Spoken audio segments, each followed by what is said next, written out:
Shri Sai Satcharitra. Chapter 5. Baba's return with Chand Patel's marriage party. Welcomed and addressed as Sai. Contact with other saints.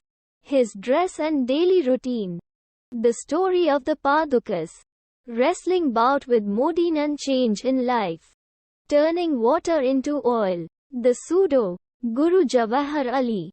Return with Chand Patel's marriage party. As hinted in the last chapter, I shall now describe first how Sai Baba returned to Shirdi after his disappearance. There lived in the Aurangabad district Nizam state, in a village called Dhoop, a well-to-do Mohammedan gentleman by name Chand Patel. While he was making a trip to Aurangabad, he lost his mare. For 2 long months, he made a diligent search but could get no trace of the lost mare. After being disappointed, he returned from Aurangabad with the saddle on his back. After travelling 4 kos and a half, he came, on the way, to a mango tree under the foot of which sat a Ratna queer fellow. He had a cap on his head, wore kafni long robe and had a sataka, short stick, under his arm pit, and he was preparing to smoke a chilim pipe. On seeing Chand Patel pass by the way, he called out to him and asked him to have a smoke and to rest a little. The fakir asked him about the saddle. Chand Patel replied that it was of his mare which was lost. The queer fellow or fakir asked him to make a search in the nala close by. He went, and the wonder of wonders, he found out the mare. He thought that this fakir was not an ordinary man, but an awliya, a great saint. He returned to the fakir with the mare. The chilim was ready for being smoked, but 2 things were wanting. First one, fire to light the pipe, and second one, water to wet the chapai, piece of cloth through which smoke is drawn up. The fakir took his prong and thrust it forcibly into the ground, and out came a live burning coal, which he put on the pipe. Then he dashed the satka on the ground, from whence water began to ooze. The chapai was wetted with that water, was then wrung out and wrapped round the pipe. Thus everything being complete, the fakir smoked the chilim and then gave it also to Chand Patel. On seeing all this, Chand Patel was wonderstruck. He requested the fakir to come to his home and accept his hospitality. Next day he went to the Patel's house and stayed there for some time. The Patel was a village officer of Dhoop. His wife's brother's son was to be married and the bride was from Shirdi. So Patel made preparations to start for Shirdi for the marriage. The fakir also accompanied the marriage party. The marriage went off without any hitch. The party returned to Dhoop. Except the fakir alone stayed in Shirdi, and remained there forever. How the fakir got the name Sai? When the marriage party came to Shirdi, it alighted at the foot of a banyan tree in Bhagata Mahalsapati's field near Khandoba's temple. The carts were loosened in the open courtyard of Khandoba's temple, and the members of the party descended one by one, and the fakir also got down. Bhagat Mahalsapati saw the young fakir getting down and accosted him, "Ya Sai, welcome Sai." Others also addressed him as Sai, and thenceforth he became known as Sai Baba. Contact with other saints. Sai Baba began to stay in a deserted masjid. One saint named Devidas was living in Shirdi many years before Baba came there. Baba liked his company. He stayed with him in the Maruti temple, in the Chavadi, and sometime lived alone. Then came another saint by name Jankidas. Baba spent most of his time in talking with him, or Jankidas went to Baba's residence. So also one Vashya householder saint from Pantam by name Gangagir always frequented Shirdi. When he first saw Sai Baba carrying pitchers of water in both hands for watering the garden, he was amazed and said openly, "Blessed is Shirdi, that it got this precious jewel. This man is carrying water today, but he is not an ordinary fellow. As this land, Shirdi, was lucky and meritorious, it secured this jewel." So also one famous saint by name Anandnath of Yevala Math, a disciple of Akkalkot Maharaj, came to Shirdi with some Shirdi people.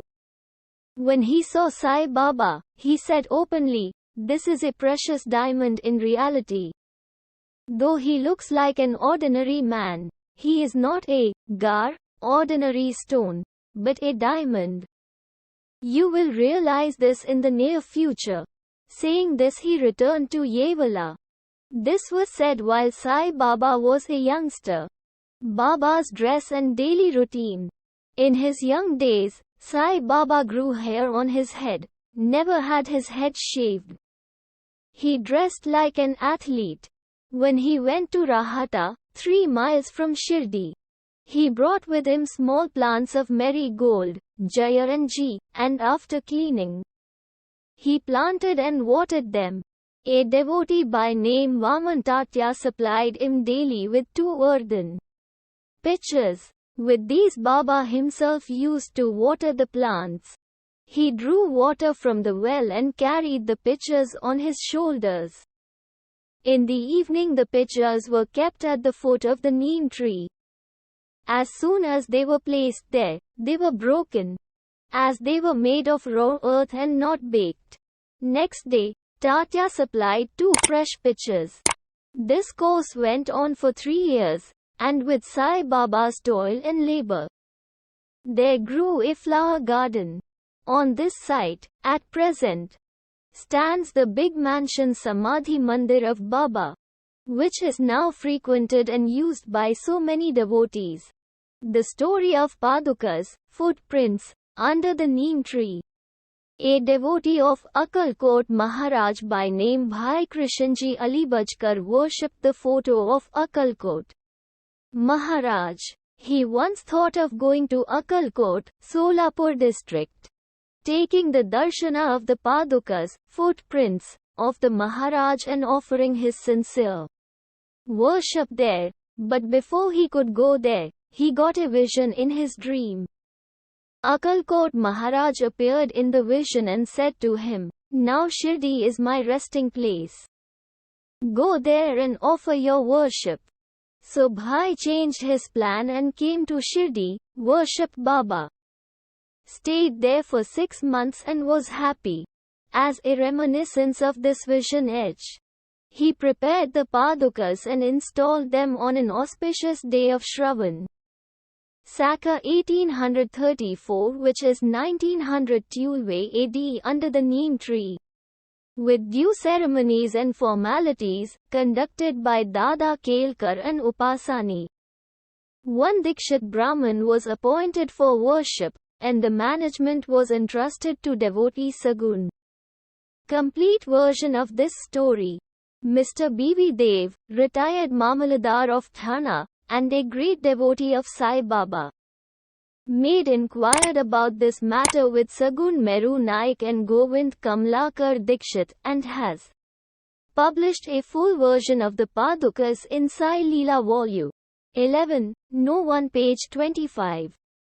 It runs as follows. In 1834 Saka, 1900 Tulve AD, one Dr. Ramrao Kothar of Bombay came to Shirdi for Baba's darshana. His compounder and his friend, Bhai Krishanji Alibajkar, accompanied him. The compounder and Bhai became intimate with Sagun Meru Naik and G.K. Dikshit. While discussing things, these persons thought that there must be some memorial of the fact of Sai Baba's first coming to Shirdi and sitting under the holy neem tree. They thought of installing Baba's Padukas there and were going to make them of some rough stones. Then Bhai's friend, the compounder, suggested that if this matter be made known to his master, Dr. Ramarao Kothar, who would prepare nice padukas for this purpose. All liked the proposal and Dr. Kothar was informed of it. He came to Shirdi and drew a plan of the padukas. He went to Upasani Maharaj in Khandoba's temple, and showed him his plan. The latter made many improvements, drew lotuses, flowers, conch, disc, man-edge, and suggested that the following shloka, verse, regarding neem trees' greatness and Baba's yogi powers be inscribed. The verse was as follows. Sada nimbavrikshyasya muladhivaza, sudhasravinam tiktmapi apriyam tam, taram kalpavrikshadhikam sadhayantam, namameshwaram sadgurum sai natham. Upasani's suggestions were accepted and carried out. The padukas were made in Bombay and sent to Shirdi with the compounder. Baba said that they should be installed on the Purnima, 15th, of Shravan. On that day at 11 am, G.K. Dikshit brought them on his head from Khandoba's temple to The Dwarka Mai Masjid, in procession. Baba touched the padukas, saying that these are the feet of the Lord, and asked the people to install them under foot of the neem tree. A day before, one Parsi devotee of Bombay named Pastor Sahit sent ₹25 by money order. Baba gave this sum for the installation of the padukas. The total expense of installation came up to ₹100, out of which ₹75 were collected by subscriptions. For the first 5 years, G.K. Dikshit worshipped the padukas daily, and then this was done by Laxman Kacheshwar Jagdi. In the first 5 years, Dr. Kothar sent ₹2 for lighting, and he also sent the railing round the padukas. The expense of bringing the railing from the station to Shirdi, Rs. 7/8, presently ₹7.50, and roofing was paid by Sagun Meru Naik. Now, Jagdi, Nana Pujari, does the worship, and Sagun Meru Naik offers the Naivedya and lights the evening lamps. Bhai Krishanji was originally a devotee of Akkalkot Maharaj. He had come to Shirdi at the installation of the padukas in Saka 1834 on his way to Akkalkot. He wanted to go to Akkalkot after taking the darshana of Baba. He asked Baba's permission for this. Baba said, "Oh, what is there in Akkalkot? Why do you go there? The incumbent Maharaj of that place is here, myself."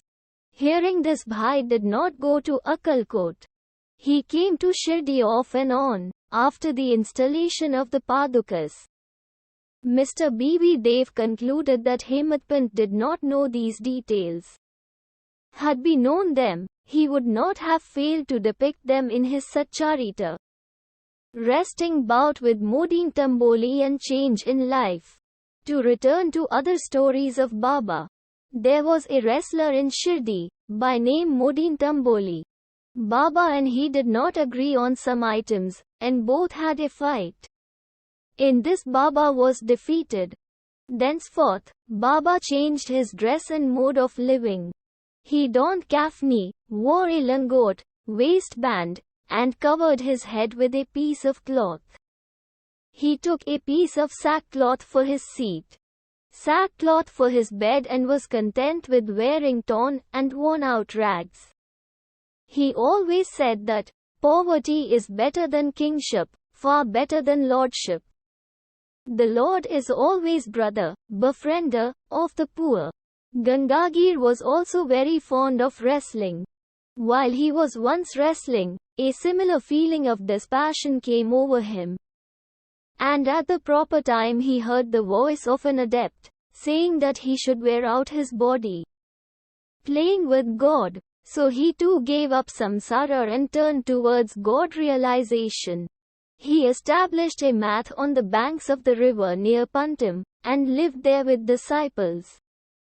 Sai Baba did not mix and speak with the people. He only gave answers when he was questioned. By day he always sat under the neem tree, sometimes under the shade of a branch of a babul tree near the stream at the outskirts of the village. In the afternoon, he used to walk at random and go at times to Neemgaon. There he frequented the house of Balasaheb Dengale. Baba loved Mr. Balasaheb. His younger brother, named Nana Saheb, had no son, though he married a second wife. Balasaheb sent Nana Saheb for taking darshana of Sai Baba, and after some time with his grace, Nana Saheb got a son. From that time onwards, people began to come in numbers to see Sai Baba, and his fame began to spread and reach Ahmednagar. From thence Nana Saheb Chandorkar and Keshav Chidambar, and many others began to come to Shirdi. Baba was surrounded by his devotees during day, and slept at night in an old and dilapidated masjid. Baba's paraphernalia at this time consisted of a chilim, tobacco, a tamrail, tin pot, long flowing kafni, a piece of cloth round his head, and a satka, short stick, which he always kept with him. The piece of white cloth on the head was twisted like matted hair, and flowed down from the left ear on the back. This was not washed for weeks. He wore no shoes, no sandals. A piece of sackcloth was his seat for most of the day. He wore a kupan, waistcloth band, and for warding off cold he always sat in front of a dhuni, sacred fire, facing south with his left hand resting on the wooden railing. In that dhuni, he offered us oblation, egoism, desires and all thoughts, and always uttered Allah Malik, God is the sole owner. The masjid in which he sat was only of 2-room dimensions, where all devotees came and saw him. After 1912 AD, there was a change. The old masjid was repaired and a pavement was constructed. Before Baba came to live in this masjid, he lived for a long time in a place Takia, where with all bells on his legs, Baba danced beautifully, sang with tender love, turning water into oil. Sai Baba was very fond of lights. He used to borrow oil from shopkeepers and keep lamps burning the whole night in the masjid and temple. This went on for some time. The Banias, who supplied oil gratis, once met together and decided not to give him oil. When, as usual, Baba went to ask for oil, they all gave him a distinct no. Unperturbed, Baba returned to the masjid and kept the dry wicks in the lamps. The Banias were watching him with curiosity. Baba took the tamrail, tin pot, which contained very little, a few drops, of oil, put water into it and drank it and forced it fall in the container. After consecrating the tin pot in this way, he again took water in the tin pot and filled all the lamps with it and lighted them. To the surprise and dismay of the watching Banias, the lamps began to burn and kept burning the whole night. The Banias repented and apologized. Baba forgave them and asked them to be more truthful in future. The pseudo-Guru Jawahar Ali. 5 years after the wrestling bout mentioned above, one fakir from Ahmednagar by name Jawahar Ali came to Rahata with his disciples and stayed in Bakhal, spacious room, near Virabhadra temple. The fakir was learned, could repeat the whole Quran and had a sweet tongue. Many religious and devout people of the village came to him and began to respect him. With the help of the people, he started to build an Eidgah, a wall before which Mohammedans pray. On Eidgah day, near the Virabhadra temple, there was some quarrel about this affair, on account of which, Jawahar Ali had to leave Rahata. Then he came to Shirdi and lived in the masjid with Baba. People were captured by his sweet talk, and he began to call Baba his disciple. Baba did not object and consented to be his chela. Then both Guru and Chela decided to return to Rahata and live there. The Guru, teacher, never knew his disciple's worth. But the disciple knew the defects of the Guru, still he never disrespected him. Observing carefully his duties, he even served the master in various ways. They used to come to Shirdi off and on, but their mainstay was in Rahata. The loving devotees of Baba in Shirdi did not like that Baba should stay away from them in Rahata. So they went in a deputation to bring Baba back to Shirdi. When they met Baba near the Eidgah and told the purpose for which they came, Baba said to them that the fakir was an ill-tempered fellow. He would not leave him and that they should better return to Shirdi without him. Before the fakir returned, while they were thus talking, the fakir turned up and was very angry with them for trying to take away his disciple. There was some discussion and altercation, and it was finally decided that both the Guru and Chela should return to Shirdi. And so they returned and lived in Shirdi. But after a few days the Guru was tested by Devidas and he was found wanting. 12 years before Baba arrived in Shirdi with the marriage party, this Devidas aged about 10 or 11 came to Shirdi and lived in the Maruti temple. Devidas had fine features and brilliant eyes, and he was dispassion incarnate and a Janani. Many persons, namely Tatya Kote, Kashinath and others regarded him as their Guru. They brought Jawahar Ali in his presence, and in the discussion that followed, Jawahar was worsted and fled from Shirdi. He went and stayed in Bijapur and returned after many years to Shirdi and prostrated himself before Sai Baba. The delusion that he was Guru and Sai Baba his chela was cleared away, and as he repented, Sai Baba treated him with respect. In this case Sai Baba showed by actual conduct how one should get rid of egoism and do the duties of a disciple to attain the highest end, viz., self-realization. This story is told here according to the version given by Mahalsapati, a great devotee of Baba. In the next chapter will be described Rama Navami festival, the masjid, its former condition and later improvement.